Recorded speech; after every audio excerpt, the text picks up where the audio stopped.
যুক্তরাষ্ট্রের সঙ্গে বাণিজ্য উপদেষ্টার কালকের বৈঠকে উচ্চ শুল্ক কমিয়ে আনা সম্ভব বললেন অর্থ উপদেষ্টা। উইন উইন সিচুয়েশনের প্রত্যাশা প্রেস সচিবের। মার্কিন শুল্ক না কমলে বন্ধ হয়ে যাবে বহু পোশাক কারখানার সংখ্যা ব্যবসায়ীদের। ক্ষতি পোষাতে গ্যাস বিদ্যুতের সুবিধা বাড়ানোর তাগিদ অর্থনীতিবিদদের। আওয়ামী লীগকে সুবিধা দিতেই 2008-এ তছনছ করা হয় সংসদীয় সীমানা। গত 3 নির্বাচনের পর্যবেক্ষকরা আগামীতে সুযোগ পাবে না জানালেন সিইসি। বছর ঘুরতে হারিয়েছে অভ্যুত্থানের বহু গ্রাফিতি। অনুপ্রেরণার অক্ষর অম্লান রাখার দাবি জুলাই অংশীজনদের। কুষ্টিয়ায় এনসিপির পদযাত্রায় আবরার ফাহাদকে স্মরণ। এবং দেশের বিভিন্ন স্থানে বৃষ্টি, জলাবদ্ধতা, ডুবল ফেনী শহর। হিমছড়িতে গোসলে নেমে বিশ্ববিদ্যালয় ছাত্রের মৃত্যু, নিখোঁজ 2।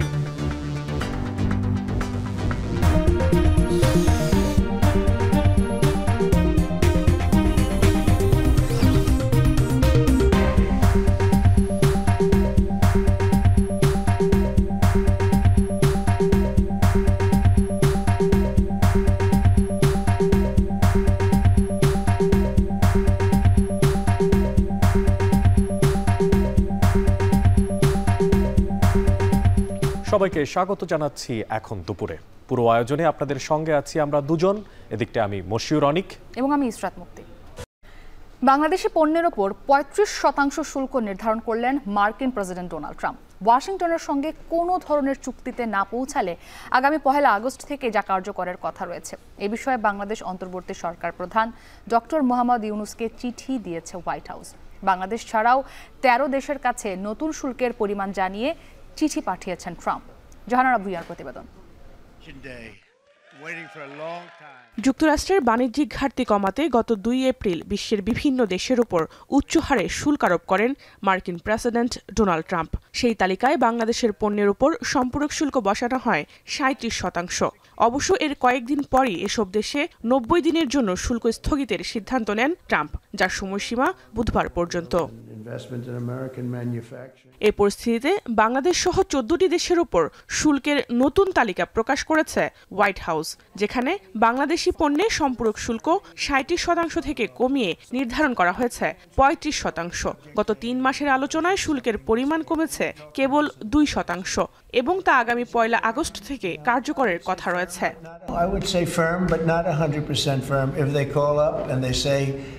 would like to do something a different way, we're going to be open to that, but essentially that's the way it is right now. এ নিয়ে বাংলাদেশ অন্তর্বর্তী সরকার প্রধান ডক্টর মোহাম্মদ ইউনূসকে চিঠি পাঠিয়েছে হোয়াইট হাউস, যেখানে বলা হয়েছে ঘাটতি থাকা সত্ত্বেও বাংলাদেশের সঙ্গে বাণিজ্য চালিয়ে যেতে চায় যুক্তরাষ্ট্র। একই সঙ্গে আরোপ করা 35% শুল্ক মার্কিন বাণিজ্য ঘাটতি পূরণে প্রয়োজনের তুলনায় খুবই কম বলে উল্লেখ করা হয়। তবে বাংলাদেশের কোনো কোম্পানি যদি যুক্তরাষ্ট্রে পণ্য তৈরির সিদ্ধান্ত নেয়, সেক্ষেত্রে কোনো শুল্ক দিতে হবে না। এছাড়াও প্রয়োজনে শুল্কের পরিমাণ কমানো বা বাড়ানো হতে পারে বলেও উল্লেখ করা হয় চিঠিতে। বাংলাদেশ থেকে মূলত রেডিমেড গার্মেন্টস, জুতা, কৃষিজাত পণ্য, ফার্নিচার, পেট্রোলিয়াম গ্যাস, লোহা, কাঁচা তুলা সহ অনেক পণ্য আমদানি করা হয় যুক্তরাষ্ট্রে। মার্কিন ট্রেড ডিপার্টমেন্টের তথ্য মতে 2024 সালে বাংলাদেশ যুক্তরাষ্ট্রের মোট বাণিজ্য $10 বিলিয়ন, যার মধ্যে বাংলাদেশ থেকে $8.4 বিলিয়ন মূল্যের পণ্য আমদানি করে যুক্তরাষ্ট্র, আর বাংলাদেশে রপ্তানি করে $2.2 বিলিয়ন। এদিকে জাপান, দক্ষিণ কোরিয়া, মালয়েশিয়া, তিউনিসিয়া, কাজাখস্তানের উপর 25% শুল্ক নির্ধারণ করেছেন ট্রাম্প। এছাড়াও ইন্দোনেশিয়ার উপর 32%, সার্বিয়া ও বসনিয়ার উপর 35%, থাইল্যান্ড ও কম্বোডিয়ার উপর 36% এবং লাওসের উপর সর্বোচ্চ 40% শুল্ক আরোপ করেন তিনি। এই ইস্যুতে ইতিমধ্যে এসব দেশের সরকারের কাছে চিঠি পাঠিয়েছে white house. I want to go back to the trade deals. As you see, we have these beautiful letters that the president has signed. This one is to the president of the Republic of Korea, original signature on that, and these will be mailed. And then here we also have another letter to the Prime Minister of Japan as well. Both countries will be receiving a 25% tariff rate effective on August 1st. যুক্তরাষ্ট্রের commerce ডিপার্টমেন্টের তথ্য মতে এই 14 দেশ থেকে গত বছর $465 billion মূল্যের পণ্য ক্রয় করেছে। শুধুমাত্র জাপান ও দক্ষিণ কোরিয়া থেকেই কেনে $280 বিলিয়ন মূল্যের পণ্য। জাহানারা ভুইয়া, এখন বিশ্ব। অর্থ উপদেষ্টা ডক্টর সালেউদ্দিন আহমেদ বলেছেন, যুক্তরাষ্ট্রের সঙ্গে বাণিজ্য উপদেষ্টার কালকের বৈঠকে উচ্চ শুল্ক কমিয়ে আনা সম্ভব হবে। আর প্রেস সচিব শফিকুল আলম বলেন, যুক্তরাষ্ট্র বাংলাদেশের ভালো বন্ধু। তিনি মনে করেন উইন উইন সিচুয়েশনে আশা করছে সরকার। এদিকে মার্কিন শুল্ক না কমলে বহু পোশাক কারখানা বন্ধের শঙ্কা প্রকাশ করেছে ব্যবসায়ীরা। আর ক্ষতি পোষাতে গ্যাস বিদ্যুতের সুবিধা বাড়ানোর তাগিদ দিচ্ছেন অর্থনীতিবিদরাও। রাব্বি হোসেন জানাবেন বাকিটা। যুক্তরাষ্ট্রের সাথে বাংলাদেশের বাণিজ্যিক সম্পর্ক দীর্ঘদিনের। পোশাক ছাড়াও বাংলাদেশ থেকে তৈরি চামড়া, পাটজাত ও কৃষিপণ্য রপ্তানি হয় যুক্তরাষ্ট্রে। এমনকি বাংলাদেশের বহু রপ্তানিকারক প্রতিষ্ঠান রয়েছে যারা তাদের 100% পণ্যই রপ্তানি করে থাকে যুক্তরাষ্ট্রে। গত 2 এপ্রিল হঠাৎই মার্কিন পণ্যে বাংলাদেশে 37% শুল্কারোপ সহ বিভিন্ন দেশের উপর শুল্ক বাড়িয়ে দেয় ট্রাম্প প্রশাসন। এরপরই কয়েকটি দেশের আবেদনের পরিপ্রেক্ষিতে সেই সিদ্ধান্ত 3 মাসের জন্য স্থগিত করে যুক্তরাষ্ট্র। সেই সময়সীমা শেষ হবার আগেই বাংলাদেশ সহ 14টি দেশের জন্য নতুন করে শুল্কারোপ করেছে মার্কিন প্রেসিডেন্ট ডোনাল্ড ট্রাম্প। বাংলাদেশের অন্তর্বর্তী সরকারের প্রধান উপদেষ্টার কাছে পাঠানো চিঠিতে ডোনাল্ড ট্রাম্প বলেন, ওয়াশিংটনের সঙ্গে কোনো ধরনের চুক্তিতে না পৌঁছালে 1 আগস্ট থেকে যুক্তরাষ্ট্রে পাঠানো বাংলাদেশি সব পণ্যের ওপর 35% শুল্ক আরোপ করা হবে। তবে শুল্ক আরোপ নিয়ে পূর্বের মতো দর কষাকষির সুযোগ থাকলেও বাংলাদেশি ব্যবসায়ীদের মাঝে দেখা দিয়েছে অস্বস্তি। বিশ্ব অর্থনীতির টালমাটাল পরিস্থিতিতে অতিরিক্ত শুল্ক আরোপ সামাল দিতে পারবে না বলছেন ব্যবসায়ীরা। এর আগে যুক্তরাষ্ট্রের 37% শুল্ক আরোপের ঘোষণার পর কার্যকর কূটনৈতিক তৎপরতার প্রত্যাশার কথা জানিয়ে ব্যবসায়ীরা বলেছেন, দ্রুত সমাধানে না গেলে পোশাক ব্যবসায়ীরা বড় ক্ষতির মুখে পড়বে। এমন অনেক ফ্যাক্টরি আছে যারা 100% শুধু ইউএসএতেই এক্সপোর্ট করে।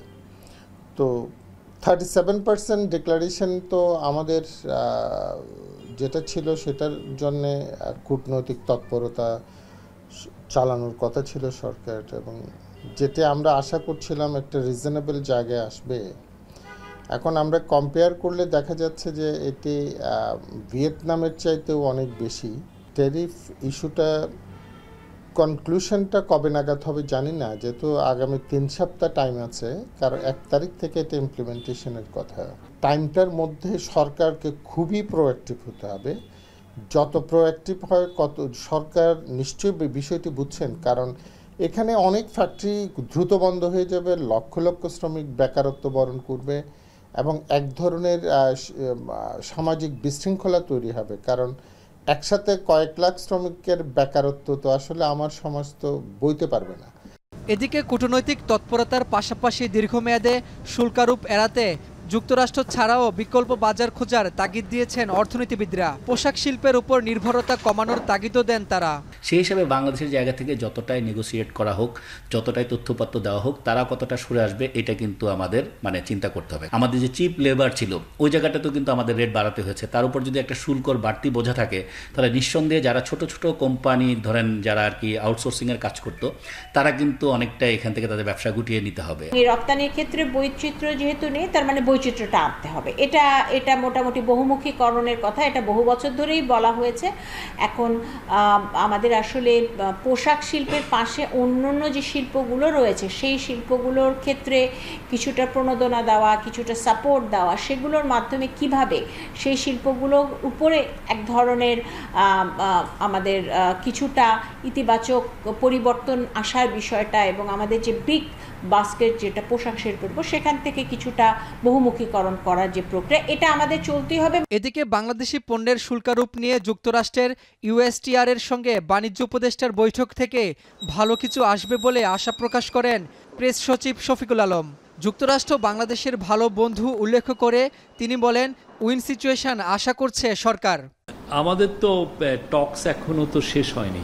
আপনারা জানেন 9 তারিখে, জুলাইয়ের 9 তারিখে আবার আরেক দফা ডিসকাশন আছে ইউএসের অফিসিয়ালদের সাথে। আমাদের যারা নেগোশিয়েট করছেন আমাদের হয়ে, তারা কথা বলবেন এবং আমরা আশা করছি যে এটা টক্সের কনক্লুশন হবে একটা ভালো রেজাল্টের মাধ্যমে, এবং রেজাল্টটা যেটা আমাদের এবং ইউএসের দুইজনের জন্য উইন উইন হয়, এরকম একটা রেজাল্টের আমরা আশা করছি। আমাদের সব কিছুই লক্ষ্য রাখছেন যে এমন একটা জায়গায় আমরা যেতে চাই যে জায়গায় 2টা কান্ট্রি বলবে যে না, it's good for me. Good for us, সেই জায়গাটায় যেতে চাই। আমরা আশা করছি যে বাংলাদেশের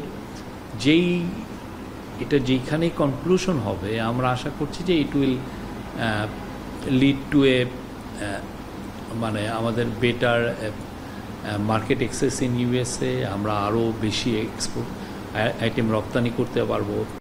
যুক্তরাষ্ট্রের আরোপিত শুল্ক এখনও পূর্ণ বিবেচনার সুযোগ রয়েছে এবং আলোচনার মাধ্যমে এটি কমে আসবে বলে আশা প্রকাশ করেন অর্থ উপদেষ্টা ডক্টর সালেউদ্দিন আহমেদ। সচিবালয়ে সরকারি ক্রয় সংক্রান্ত উপদেষ্টা পরিষদের বৈঠক শেষে তিনি সাংবাদিকদের একথা জানান। এখন ওইখানে আমাদের বাণিজ্য উপদেষ্টা আছেন, উনি 3 দিন আগে গেছেন, আজকেই কমার্স যাচ্ছে। 8 তারিখে মিটিং, মানে আমাদের ওদের 8 তারিখ মানে কালকে খুব ভোরবেলা। ওই মিটিংয়ের পর আমরা বুঝতে পারবো, কারণ এই যেটা দিয়েছে সেটা ঠিক অফিসিয়াল তো না, এটা USTR এর সাথে যখন আলাপ করবে উনি ম্যান্ডেটে এর আগে 3 দিন আগে কথা বলেছে, কালকের পর আমরা বুঝতে পারছি না। এখন প্রেসিডেন্ট দিয়েছে, কিন্তু 1 to 1 যখন নেগোসিয়েশনটা ঠিক হবে, চিঠি তো বহু আগে দিয়েছে 37%, এইটা আবার 14টা দেশের জন্য বলেছে একই, কিন্তু 1 to 1 নেগোসিয়েশন হবে, সেজন্যই তো USTR এর সাথে কথা বলা। তবে শুল্কারোপ হলেও চিঠিতে পূর্ণ বিবেচনার ইঙ্গিত আছে। দর কষাকষি করতে পারলে বাংলাদেশ সহ স্বল্পোন্নত দেশগুলোর ক্ষেত্রে এক স্তর আর অন্য স্তরে যুক্তরাষ্ট্রের বাণিজ্যিক অংশীদারদের রাখার সুযোগ আছে। রাব্বি হোসেন, এখন, ঢাকা। বিশ্বের বিভিন্ন দেশে উচ্চ হারে শুল্কারোপের পাশাপাশি সমঝোতার মাধ্যমে এর হার কমানোর পথ খোলা রেখেছেন মার্কিন প্রেসিডেন্ট ডোনাল্ড ট্রাম্প, যার উদাহরণ চীন, যুক্তরাজ্য ও ভিয়েতনাম। একই পথে হাঁটছে ভারতও। সেই সুবাদে মার্কিন প্রতিনিধিদের সঙ্গে বাণিজ্য উপদেষ্টার বুধবারের বৈঠকে সুখবর আসতে পারে বলেও মনে করছেন অনেকেই। জাহানারা ভূঁইয়ার প্রতিবেদন।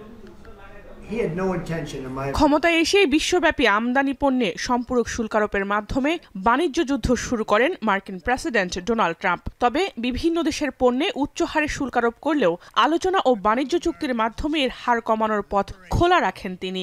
মূলত সেই উদ্দেশ্যেই শুল্ক ঘোষণার পর 3 মাসের জন্য তা স্থগিত করেন ট্রাম্প। দ্বিতীয় দফায় এই সময়সীমা আরও বাড়িয়ে শুল্ক কার্যকরের মেয়াদ 1 আগস্ট নির্ধারণ করা হয়। ট্রাম্পের ডাকে এরই মধ্যে সাড়া দিয়েছে চীন, যুক্তরাজ্য ও ভিয়েতনাম। শুরুতে চীনের উপর সর্বোচ্চ 34% সম্পূরক শুল্কের ঘোষণা দেন ট্রাম্প। অবশ্য পরবর্তীতে তা কয়েক দফায় বাড়িয়ে 145% করা হয়। তবে ওয়াশিংটন বেইজিং বাণিজ্য চুক্তির মাধ্যমে চীনা পণ্যে 115% কমিয়ে 30% শুল্কারোপ করা হয়। একই পথে হেঁটেছে ভিয়েতনামও। ওয়াশিংটনের সঙ্গে আলোচনার মাধ্যমে তাদের উপর আরোপিত শুল্ক 46% থেকে কমিয়ে 20% নামিয়েছে দেশটি। অবশ্য এর বিনিময়ে কোনো ধরনের শুল্ক ছাড়াই ভিয়েতনামের বাজারে পণ্য রপ্তানির সুযোগ করে নেয় যুক্তরাষ্ট্র। এছাড়াও যুক্তরাজ্য ট্রাম্পের সঙ্গে আলোচনার মাধ্যমে তাদের শুল্ক 10% সীমাবদ্ধ রাখে, যেখানে তাদের গাড়ি ও অন্যান্য পণ্যের উপর শুল্ক থাকলেও অ্যালুমিনিয়াম পণ্য রপ্তানিতে থাকবে 0 ট্যারিফ। চীন, যুক্তরাজ্য ও ভিয়েতনামের সঙ্গে যুক্তরাষ্ট্রের বাণিজ্য চুক্তি হলেও বাংলাদেশের পাশাপাশি এখনও শুল্কারোপ নিয়ে বনিবনা হয়নি ইউরোপীয় ইউনিয়ন, ভারত, কানাডা, জাপান ও দক্ষিণ কোরিয়ার সঙ্গে। তবে শুল্ক হার কমাতে এসব দেশের সঙ্গে আলোচনা চলছে বলে জানিয়েছে হোয়াইট হাউস।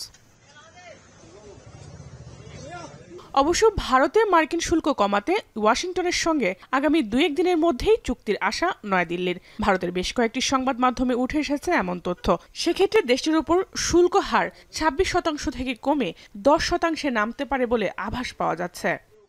যুক্তরাষ্ট্রের শুল্ক ইস্যুতে আগামীকাল বাংলাদেশের অন্তর্বর্তী সরকারের বাণিজ্য উপদেষ্টার সঙ্গেও মার্কিন প্রতিনিধিদের বৈঠকের কথা রয়েছে। আর এই বৈঠকের মধ্য দিয়ে বাংলাদেশি পণ্যে মার্কিন শুল্ক হার কমতে পারে বলে আশা করছেন সংশ্লিষ্টরা। জাহানারা ভূঁইয়া, এখন, বিশ্ব। 2008-এর সংসদ নির্বাচনের আগে ব্যাপক তছনছ করা হয়েছে সংসদীয় আসনের সীমানাসমূহগুলো। বিশেষ করে তৎকালীন নির্বাচন কমিশন আওয়ামী লীগকে সুবিধা দিতে গিয়ে তাদের মন মতো সীমানা সাজিয়েছে, এমনটা অভিযোগ রয়েছে। তাই বিশ্লেষকরা বলছেন এবার সতর্কতার সাথে সীমানা পুনর্নির্ধারণ করতে হবে। আর এ নিয়ে বিগত সময়ের তুলনামূলক বিবরণী প্রস্তুত করছে নির্বাচন কমিশন। বিস্তারিত জানাচ্ছেন বেলায়েত হোসেন। ঢাকা জেলার দোহার এবং নবাবগঞ্জ ব্রিটিশ শাসনামল থেকেই এই দুটি উপজেলা প্রশাসনিক এবং অর্থনৈতিক দিক থেকে পুরো আলাদা। বাংলাদেশ স্বাধীন হওয়ার পর থেকে দোহার ও নবাবগঞ্জ উপজেলায় আলাদা দুটি আসন ছিল, কিন্তু 2008-এর নির্বাচনে হুট করে আসন দুটিকে একটি আসনে একীভূত করা হয়। আমরা এখন যেই সীমারেখায় এসে দাঁড়িয়েছি, এখান থেকে বিভক্ত হয়ে গেছে ঢাকার দুটি উপজেলা।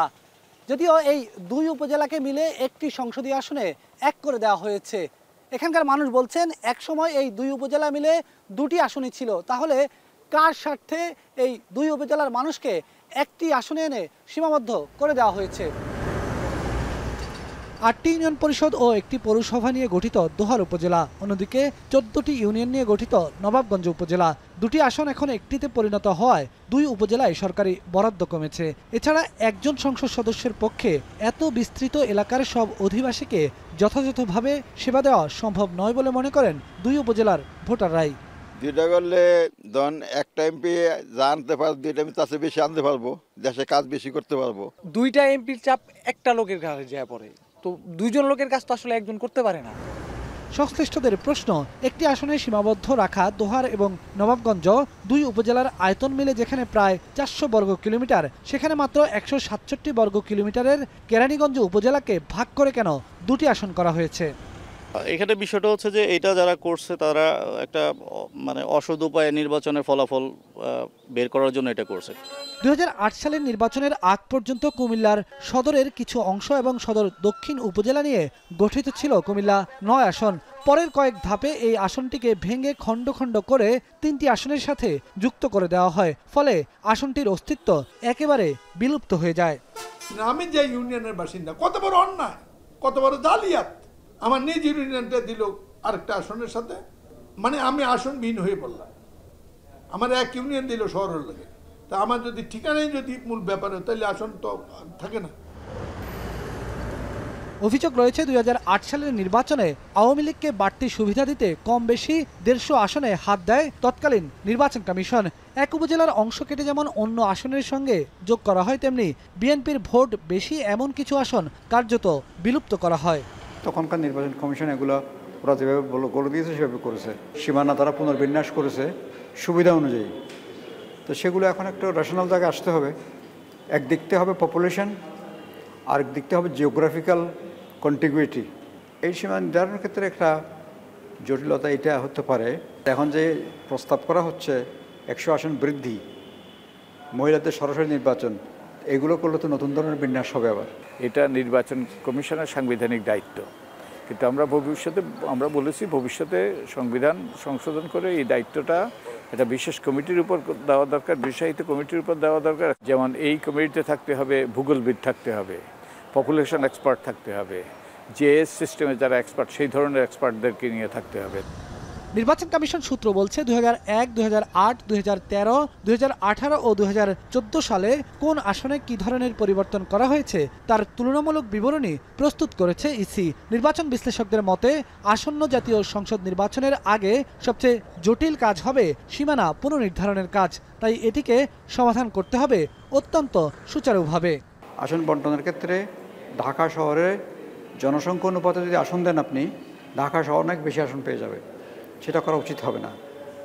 সেজন্য ঢাকা শহরে কয়টা আসন থাকবে, চিটাগং শহরে কয়টা আসন থাকবে, আবার সারা দেশের আপনি ডিসপার্সাল কীভাবে করবেন, জেলাওয়ারি কত আসন আপনি মিনিমাম রাখবেন, এগুলো একটা ফর্মুলাতে আসতে হবে। এই বছর যেহেতু সংবিধান সংশোধন করা যাচ্ছে না, নির্বাচন কমিশনকে বিতর্কের ঊর্ধ্বে রাখার জন্য আমরা প্রস্তাব করেছি যে এবার কমিশনের উদ্যোগেই একটা কমিটি করা হোক, ও এক্সপার্টদেরকে নিয়ে।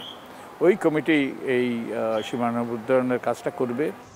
এখন পর্যন্ত প্রায় 80টি আসনের সীমানা নিয়ে 700-র মতো অভিযোগ জমা পড়েছে নির্বাচন কমিশনে। ইসি সূত্র বলছে জনশুমারির ফল এবং প্রশাসনিক ও ভৌগোলিক অখণ্ডতা বিবেচনায় নিয়ে সংসদীয় আসনের সীমানায় যে রদবদল হতে যাচ্ছে তাতে এবার শহরের আসন কিছুটা কমতে পারে, অন্যদিকে বাড়তে পারে গ্রামাঞ্চলের আসন। বেলায়েত হোসেন, এখন, ঢাকা। বিগত 3টি নির্বাচনে বিতর্কিত সব বিদেশি নির্বাচনী পর্যবেক্ষকদের বাদ দেওয়া হবে বলে জানিয়েছেন প্রধান নির্বাচন কমিশনার এএমএম নাসির উদ্দিন।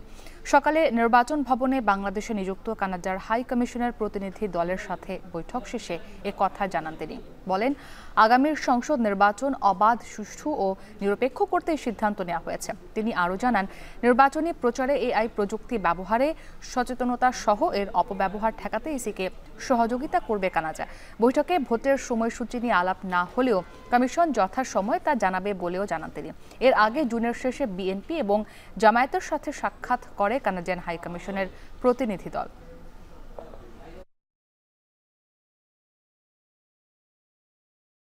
আমাদের যে যারা পুলিং স্টাফ থাকবে তাদের ট্রেনিং, অবজারভার যারা থাকবে তাদের ট্রেনিং, পুলিং এজেন্টসদের ট্রেনিং, এই সমস্ত ক্ষেত্রে উনি বলেছেন যে কানাডা আপনাদের পাশে আছে, কানাডা আপনাদেরকে সাহায্য করতে প্রস্তুত। It's very encouraging for me actually, very encouraging. ওনারা চান যে আমরা যাতে free, fair and credible election যাতে হয়, সেটা আমাদের ভোটার রেজিস্ট্রেশনে আমরা ফিমেল ভোটার্সদেরকে কীরকম ইনক্লুড করতে পেরেছি সেটা উনি এমফাসাইজ করেছেন। তারপরে ওই যে হিল এরিয়াতে অ্যাওয়ারনেস রেজিং ক্যাম্পেইনটা কীভাবে করবেন সেটা জানতে চেয়েছেন। আমি বলেছি আমরা we have plans, UNDP is working, IFS is working. শহরের কোনো এক দেয়ালে রংতুলির আঁচড়ে এখনও দুহাত পেতে দাঁড়িয়ে আছে আবু সাইদ, যার পেছনে লেখা বলবীর বলচির উন্নতম মসজিদ। কোথাও কোথাও লেখা নতুন সূর্যোদয়ের পাশে এই শহর জাদুর শহর। বলছিলাম দেয়ালে দেয়ালে মুক্তির বার্তা লেখা 2024 সালের স্বৈরাচার পতনীতের সেই সময়কার লেখনীর অগ্নিশিখার কথা। বুক চিতিয়ে দাঁড়িয়েছিল সেই সমস্ত দেয়ালের গ্রাফিতিগুলো। তবে এখন বছর ঘুরতেই এই সমস্ত গ্রাফিতিগুলো যেন হারিয়ে যেতে বসেছে, এবং বিশেষ করে সবার দাবি যেন সেই সময়কার সেই ইতিহাসগুলো হারিয়ে না যায় এমন অকণ্ঠে অবহেলায়। সাজিদ আরাফাত জানাবেন বাকিটা।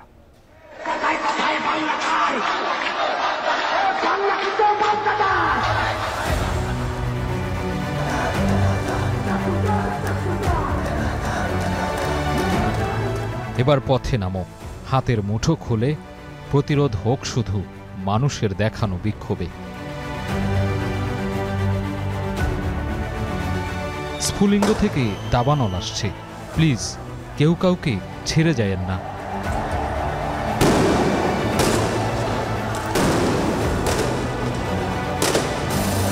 ভয়ের সংস্কৃতিকে দুমড়ে মুচড়ে দেওয়ার প্রত্যয়, দ্রোহ আর প্রতিবাদের বারুদ বিস্ফোরণ।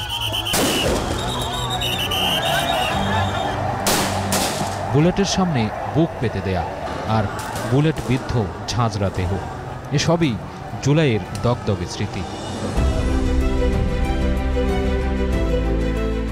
আধিপত্যবাদের নিকষ থাবা থেকে মুক্ত হবার আকাঙ্ক্ষায় জেগেছিল ছাত্র জনতা।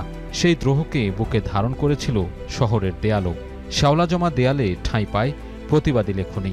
শ্রাবণ বিদ্রোহের পটভূমিতে প্রাচীরও যেন হয়ে ওঠে প্রতিবাদের ক্যানভাস। তুলির আঁচড়ে প্রতিবাদী গ্রাফিতি ছড়ায় রক্তিম আভা।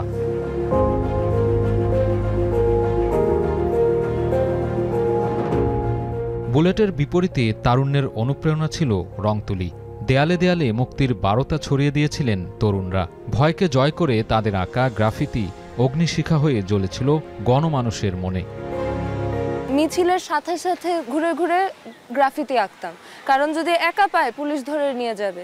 গ্রাফিতির যদি কোনো ক্ষমতাই না থাকতো, যদি এটা আসলে কোনো স্টেটমেন্ট না হতো, তাহলে কিন্তু এটা মুছে ফেলার জন্য বা এটা না হতে দেওয়ার জন্য এত বড় আয়োজন কখনোই করা হতো না। রিস্কি কিছু একটা করতেছে বা হাসিনার বিরোধী যাচ্ছে সেই গ্রাফিটিটা, তখনই তাকে পুলিশ তুলে পিক আপে করে তুলে নিয়ে গেছে। বা এরকম অনেক ঘটনায় আমরা করছি। যেমন আমার ঢাকাতে গ্রাফিটি করতে আমার ভয় লাগতো যে এই মনে হয় আমারে তুলে নিয়ে যায়। মানুষের যে আকাঙ্ক্ষাটা, তীব্র একটা আকাঙ্ক্ষা, সে রং তুলির মাধ্যমে তুলে ধরতে পারছে, এটা আসলে অবশ্যই এটাই একটা বিপ্লব। আসলে এই ভাষাটা এমন ছিল যে একটা রিক্সাওয়ালা পড়ছে এমন একটা গালি, সেও ফিল করছে যে সেও কানেক্ট এই আন্দোলনের সাথে। রাজনৈতিক আকাঙ্ক্ষা আর গণমানুষের ক্ষোভের ভাষা নিয়ে নীরবতা ভেঙেছিল শহরের এসব জীর্ণশীর্ণ মলিন দেয়ালগুলো। এসব দেয়ালে উচ্চারিত হয়েছে ছাত্র জনতার অব্যক্ত কথামালা। 24 জুলাই আগস্টের উত্তাল দিনগুলোতে এই দেয়ালগুলো ছিল সাম্য, প্রতিবাদ আর ভ্রাতৃত্ববোধের এক অনন্য নিদর্শন। তবে এটি বাস্তব যে সময়ের পরিক্রমায় এই দেয়ালের অনেক গ্রাফিতি মুছে ফেলা হয়েছে। কথা ক স্বৈরাচার, স্বৈরাচারের পতন চাই, হামার ব্যাটাক মাল্লু কেনে, বিকল্প কে, তুমি, আমি, আমরা। এসব গ্রাফিতি দীর্ঘদিনের পুঞ্জীভূত ক্ষোভ আর স্বৈরাচারের বিরুদ্ধে জাগিয়ে তুলেছিল। কিন্তু 24 জুলাই আন্দোলনের বছর ঘুরতেই মুছে দেয়া হয়েছে অনেক গ্রাফিতি, পোস্টার আর বিজ্ঞাপনের চাপে অনেকটাই দৃষ্টির আড়ালে। আপত্তিকর শব্দের ধোঁয়া তুলে কোথাও কোথাও মুছে ফেলা হয়েছে গ্রাফিতি। বদলে গেছে উত্তাল জুলাইয়ের ক্রোধের ভাষাও। তবে কি আন্দোলনের স্মারক হিসেবে গুরুত্বহীন হয়ে পড়েছে গ্রাফিতি? একটা ছোট একটা জায়গায় হাসিনাকে গালি দিয়ে কোনো কিছু একটা লেখা হয়েছে। এখন এই গালিটা মিশায়ে আমি হয়তো এখানে সুন্দর মতো একটা ফুললতা পাতা টাইপের জিনিসপাতি করে দিতেই পারি। পরবর্তী একটা আন্দোলন বা একটা অভ্যুত্থান যেটা মানুষ বলছে সেটা হলে সেটার চিহ্ন কত দ্রুত আসলে মুছে ফেলা যাবে, কিংবা সেই সব স্মৃতিচিহ্নকে নিয়ে আসলে কে তার স্বার্থ আদায়ের খেলাতে নামবে, এটা আসলে খুব শঙ্কাজনক। দেয়াল লিখনগুলো আমাদেরকে আসলে যেভাবে আমাদেরকে ভেতর থেকে আলোড়িত করে সেটা কিন্তু যে মুছে ফেলার পর সেটা কিন্তু করছে না। 5 আগস্টের পরে কিছু মানুষ, কিছু সংগঠন তাদের উদ্যোগে এই দেয়াল চিত্রগুলোকে মুছে দিয়ে সেখানে অনেক নান্দনিক অনেক চিত্র নিয়ে আসা হয়েছে, ফুল, ফল, লতা।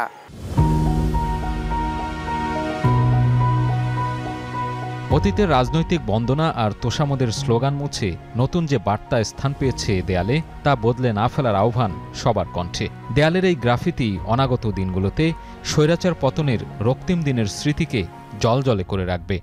আমার ধারণা যে ওই যে আমাদের খুব একটা সুশীল ধরনের মনোভাব এবং ওই যে সাধারণ মানুষের একেবারেই যে খুব প্রকাশ, এই জিনিসটাকে বোধহয় তারা নিতে পারছিলেন না। অভ্যুত্থানের এই চিহ্নটা আমাদের ধরে রাখার কথা, সেটা কাজ করেনি। তার চেয়েও বেশি কাজ করেছে যে আমাদেরকে খুব পরিচ্ছন্ন একটা কিছু দেখাতে হবে। এই যে আমরা ইতিহাসটাকে অস্বীকার করি, তার কিন্তু নানা রকম ফলাফল আমরা দেখতে পাই, যে আমরা কোনোভাবে ইতিহাসটার আসলে যেভাবে এসছে সেভাবে না রেখে এটা মুছে একটা কিছু অন্যরকম চেহারা একটা দেখাতে চাই।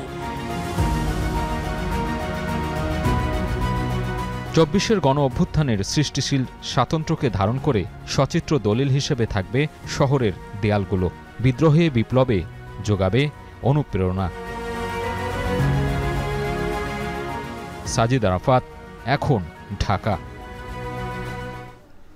ছাত্রলীগের নির্যাতনে নিহত বুয়েট শিক্ষার্থী আবরার ফাহাদের কবর জিয়ারতের মধ্য দিয়ে 8ম দিনের মতো জুলাই পদযাত্রা কর্মসূচি শুরু করেছে এনসিপি। কুষ্টিয়া এনসিপির সেই পদযাত্রায় আছেন আমাদের সহকর্মী শাহাদাত অভ্র। আমরা বিস্তারিত জানতে যুক্ত হয়েছি তার সাথে। অভ্র, এনসিপির জুলাই পদযাত্রা এখন কোথাও অবস্থান করছে জানাবেন এবং পরবর্তী গন্তব্য কর্মসূচি সম্পর্কেও জানাবেন।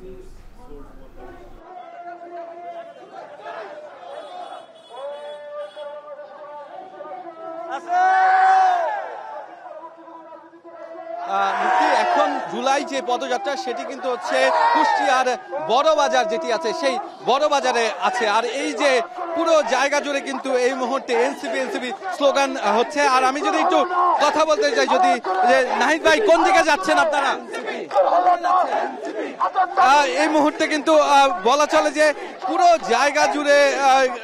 জায়গা জুড়ে কিন্তু সাধারণ জনতার যে ঢল, এনসিপির স্লোগান, সেই স্লোগান কিন্তু হচ্ছে আমরা শুনতে পাচ্ছি। তার পাশাপাশি কিন্তু তারা বলছেন যে এই যে এই পদযাত্রা নিয়ে তারা কিন্তু হচ্ছে এই রাস্তা ধরে চলে যাবেন ঠিক মেহেরপুরে। সেই মেহেরপুরে কিন্তু হচ্ছে তাদের একটি সমাবেশ আছে। এছাড়াও বলা চলে যে এই পুরো পদযাত্রাটি এখন জনসমুদ্রে পরিণত হয়েছে।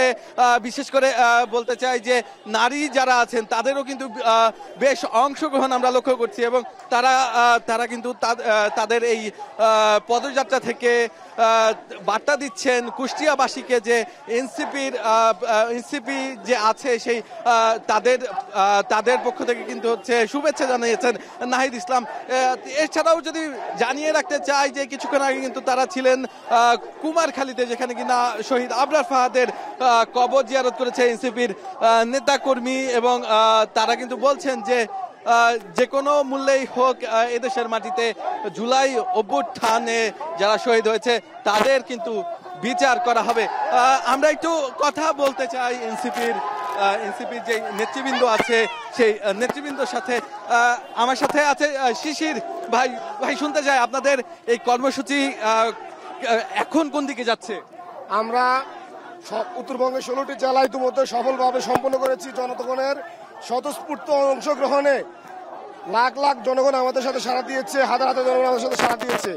আমরা এখন 17তম জেলা হিসেবে কুষ্টিয়া জেলায় শহীদ আবরার ফাহাদের কবর জিয়ারতের মধ্য দিয়ে শহীদের কবরের জিয়ারতের সামনে থেকে আমরা শপথ নিয়েছি বাংলাদেশের যে ফেসিবাদী রাষ্ট্রীয় কাঠামো এর বিলুপ না করা পর্যন্ত আমরা আমাদের আন্দোলন চালিয়ে যাব, সারা দেশে পদযাত্রা করব। শুধুমাত্র স্বৈরাচারী ব্যবস্থা বা ফেসিস্ট ব্যবস্থা রাজনীতিকে রেখে শুধু স্বৈরাচারকে পতন করে ফ্যাসিস্ট পতন করে আমরা ক্ষান্ত হব না। আমরা ফ্যাসিস্ট ব্যবস্থা একদম ভেঙে ফেলবো, সমূল উৎপাদন করবো। আমরা শুনছিলাম যে এনসিপির নেতৃবৃন্দ যারা আছেন তারা কিন্তু বলছেন যে এই যে এই পদযাত্রা তারা কিন্তু পুরো 1 মাস চালিয়ে নেবেন এবং তারা বৃষ্টিতে ভিজে এমনকি রোদে পুড়ে যে কোনো পরিস্থিতিতে কিন্তু এই যে তাদের এই কর্মসূচি সেটি কিন্তু তারা চালিয়ে যাওয়ার কথা জানিয়েছে। এই ছিল আমার কাছে মুক্তি সর্বশেষ। শাহাদাত অভ্র আমাদের সাথে যুক্ত ছিলেন কুষ্টিয়া থেকে। ভারতীয় আগ্রাসন বিরোধী মত ও বাংলাদেশপন্থী মত ধারণ করে জুলাই অভ্যুত্থান হয়েছে। এই চেতনা নিয়ে এনসিপি এখন রাজনীতি করছে বলে মন্তব্য করেছেন দলটির আহ্বায়ক নাহিদ ইসলাম। দুপুরে কুষ্টিয়ার কুমারখালীতে এনসিপির পদযাত্রায় অংশ নিয়ে ছাত্রলীগের নির্যাতনে নিহত বুয়েট শিক্ষার্থী আবরার ফাহাদের কবর জিয়ারত শেষে এসব কথা বলেন তিনি। নাহিদ বলেন, ভারতের আধিপত্যবাদের বিরুদ্ধে কথা বলার জন্যই আবরার ফাহাদকে প্রাণ দিতে হয়েছিল। এ সময় বিগত 16 বছরে ফ্যাসিবাদ বিরোধী আন্দোলনে প্রাণ দেয়া সবার স্মৃতিচারণ করেন এনসিপির আহ্বায়ক। বলেন, তাদের আত্মত্যাগের স্বীকৃতির জন্য এনসিপি বাংলাদেশপন্থী রাজনীতির সূচনা করতে চায়। আবরার ফাহাদের যেই পথ আমাদের দেখিয়ে গিয়েছে, বাংলাদেশপন্থী পথ, ভারতীয় আধিপত্যবাদ বিরোধী পথ, আগ্রাসন বিরোধী পথ, সেই পথে আমরা জাতীয় নাগরিক পার্টি রাজনীতি করছে। সেই পথ ধরেই জুলাই গণ অভ্যুত্থান সংগঠিত হয়েছিল।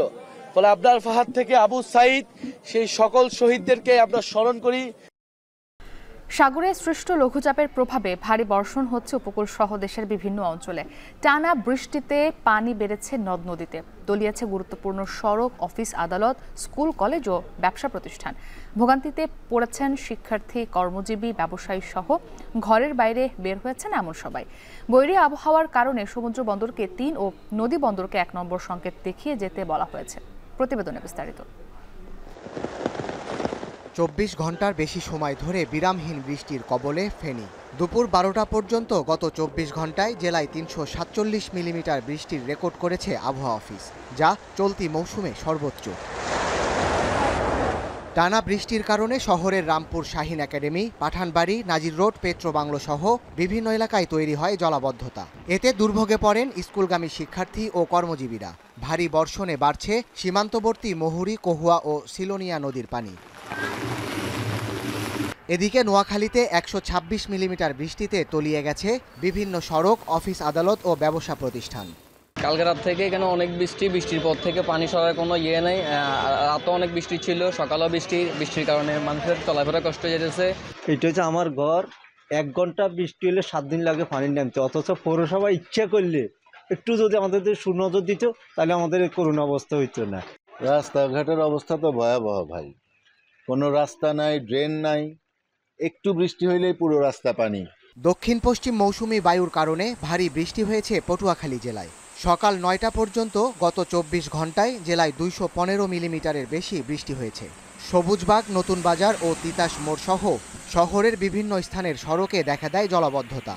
ভারী বৃষ্টির কারণে তলিয়েছে গ্রামাঞ্চলের অসংখ্য মাছের ঘের ও পুকুর। এমন বৃষ্টি অব্যাহত থাকলে বীজতলা ও ফসলের ক্ষতির শঙ্কা কৃষকের। ধানের উপরে অন্ততপক্ষে 1 হাত পানি এখনো, আর যদি এই অবস্থা থাকে তাহলে আমাদের আর আগামীতে কি খাবো এ ধরনের কোনো ব্যবস্থা আর থাকবে না। সব একেবারে পানি বৃষ্টিতে তলাইয়ে গেছে, বাড়িঘর সব কিছু নষ্ট হয়ে গেছে। ডাঙ্গা আলাইছিলাম, লাল শাক আলাইছিলাম, সব নষ্ট হয়ে গেছে। বৈরী আবহাওয়ার কারণে পায়রা সমুদ্র বন্দর সহ দেশের সকল সমুদ্র বন্দরকে 3 নম্বর সতর্ক সংকেত এবং নদী বন্দরগুলোকে 1 নম্বর সতর্ক সংকেত দেখাতে বলা হয়েছে।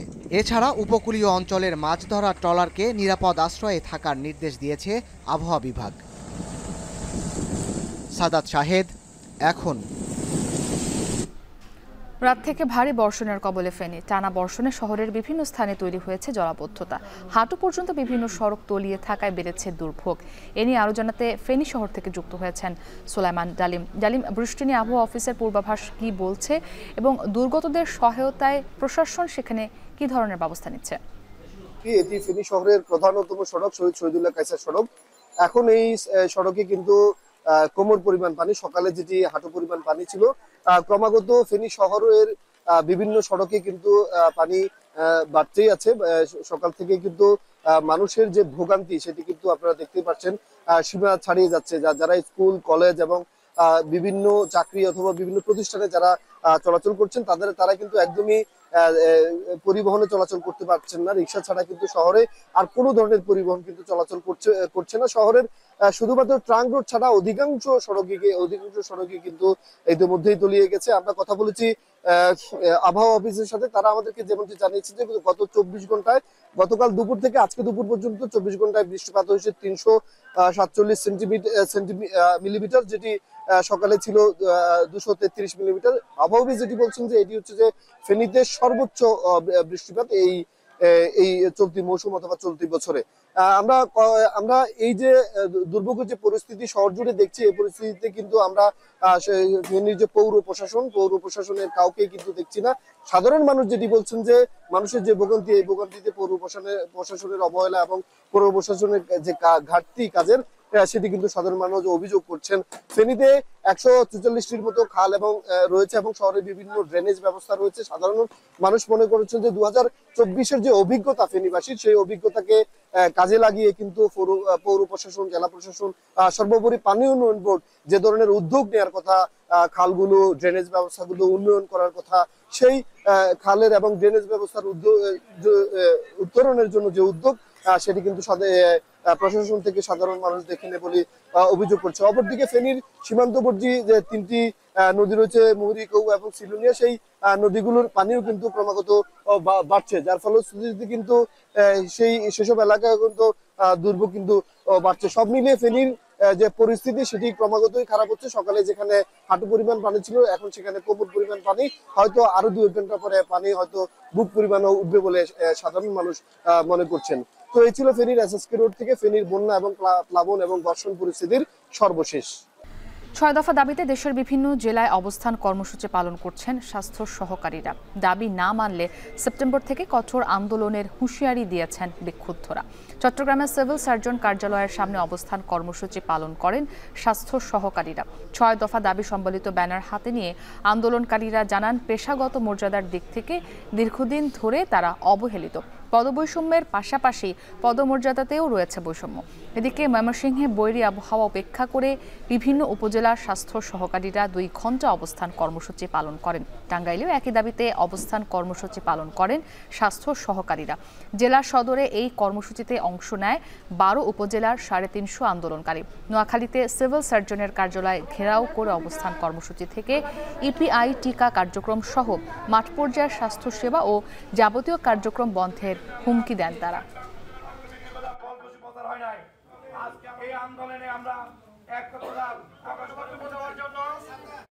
আমাদেরকে দিয়ে সব কাজ করাতে চাই, কিন্তু যখনই আমরা দাবি জানাই তখনই আমাদের দাবি নিয়ে তালবাহানা চলে। 6 দফার বাস্তবায়ন চাই, নিয়োগ বিধি সংশোধন চাই, 14তম গ্রেডে প্রধান উন্নতিকরণ করা চাই। সরকারি স্বাস্থ্য পরিদর্শকদেরকে সরাসরি 11তম গ্রেডে উন্নতি করতে হবে। আমাদের দাবি না মানলে আমরা এই রাজপথ থেকে যাব না। সহকারী প্রকৌশলী বা সমমান পদে শুধুমাত্র বিএসসি ডিগ্রিধারী এবং পরীক্ষায় উত্তীর্ণরাই নিয়োগ দেওয়া সহ 3 দাবি দ্রুত মেনে নেওয়ার আহ্বান জানিয়েছেন বাংলাদেশ প্রকৌশল বিশ্ববিদ্যালয়ের শিক্ষার্থীরা। সকাল 11টায় বিশ্ববিদ্যালয়ের রেজিস্ট্রার ভবনের সামনে অবস্থান নিয়ে শিক্ষার্থীরা বলেন, বুয়েট কর্তৃপক্ষের সাথে তাদের এই নিয়ে আলোচনা হয়েছে। পরে অবস্থান কর্মসূচি শেষে সমাপ্ত করে পলাশীর মোড় থেকে মিছিল নিয়ে বের হন শিক্ষার্থীরা। শিক্ষার্থীদের বাকি দাবিগুলো হলো উপসহকারী প্রকৌশল ও সমমান পদ সবার জন্য উন্মুক্ত করা এবং বিএসসি ইঞ্জিনিয়ারিং ডিগ্রি ছাড়া কাউকে ইঞ্জিনিয়ার পদবি ব্যবহার করতে না দেওয়ার আইন পাশ করা।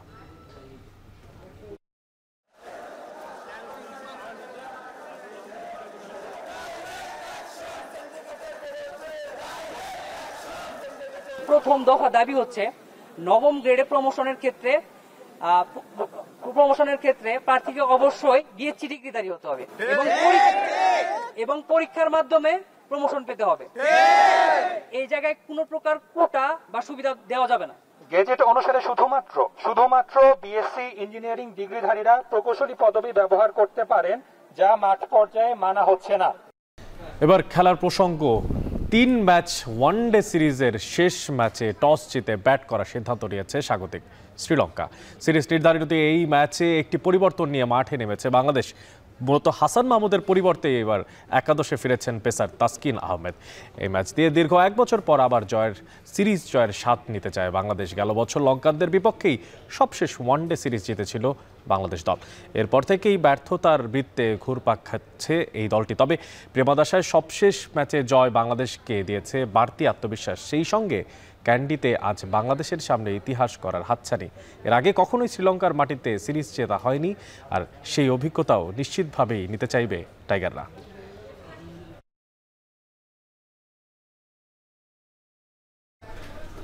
শেষ করব এখন দুপুর, তবে তার আগে শিরোনামগুলো জানিয়ে দিচ্ছি আরও একবার। যুক্তরাষ্ট্রের সঙ্গে বাণিজ্য উপদেষ্টার বৈঠক 10-11 জুলাই। জানালেন বাণিজ্য সচিব। উচ্চ শুল্ক কমিয়ে আনা সম্ভব হবে, প্রত্যাশা অর্থ উপদেষ্টা ও প্রেস সচিবের। মার্কিন শুল্ক না কমলে বন্ধ হয়ে যাবে বহু পোশাক কারখানার, শঙ্কা ব্যবসায়ীদের। ক্ষতি পোষাতে গ্যাস বিদ্যুতের সুবিধা বাড়ানোর তাগিদ অর্থনীতিবিদদের। আওয়ামী লীগকে সুবিধা দিতেই 2008-এ তছনছ হয় সংসদীয় সীমানা। গত 3 নির্বাচনের পর্যবেক্ষকরা আগামীতে সুযোগ পাবে না, জানালেন সিএসি। বছর ঘুরতেই হারিয়েছে অভ্যুত্থানের বহু গ্রাফিতি। অনুপ্রেরণার অক্ষর অম্লান রাখার দাবি জুলাই অংশীজনদের। কুষ্টিয়ায় এনসিপির পদযাত্রায় আবরার ফাহাদকে স্মরণ। এবং দেশের বিভিন্ন স্থানে বৃষ্টি, জলাবদ্ধতা, ডুবল ফেরি শহর। হিমছড়িতে গোছলে নেবে বিশ্ববিদ্যালয় ছাত্রের মৃত্যু, নিখোঁজ 2। এ ছিল এখন দুপুরে। এখন টেলিভিশন ওয়েবসাইটে দেখতে ভিজিট করুন এখন.টিভি। এছাড়া এখন টেলিভিশন ফেসবুকে দেখতে হলে ভিজিট করুন facebook.com/tv.এখন, এবং ইউটিউবে এখন টেলিভিশন দেখতে হলে ভিজিট করুন youtube.com/c/এখন টিভি।